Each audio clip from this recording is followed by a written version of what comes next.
দেখো, আজকে আমাদের ব্রেন ডেভেলপমেন্ট ক্লাসে একটা বুদ্ধির ধাঁধা আছে।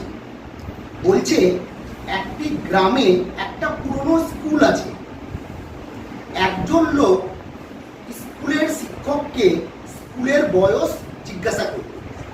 শিক্ষক বলল 50 বছর বহুদিন আগে পার হয়ে গেছে। বয়সটা ঠিক এমন 2 বছর আগে ছিল কোনো একটা সংখ্যার বর্গ এবং 2 বছর পরে কোনো একটা সংখ্যার ঘন হবে। তাহলে স্কুলের বয়স কত?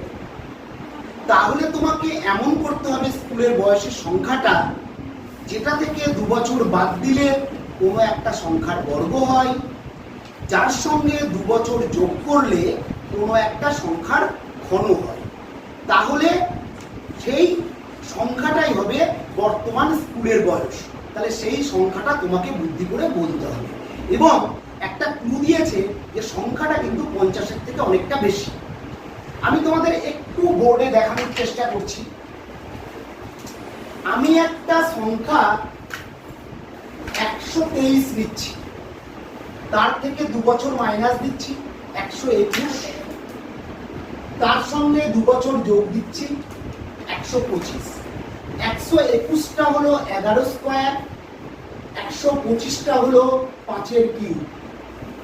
তাহলে বুঝতে পারলে যে স্কুলের বয়স কত? 123 বছর। এইটা হলো স্কুলের বয়স। কেন 123 থেকে 2 বছর বাদ দিলে 121, সেটা 11 স্কোয়ার। 123-এর সঙ্গে 2 যোগ করলে 125, সেটা 5-এর কিউব।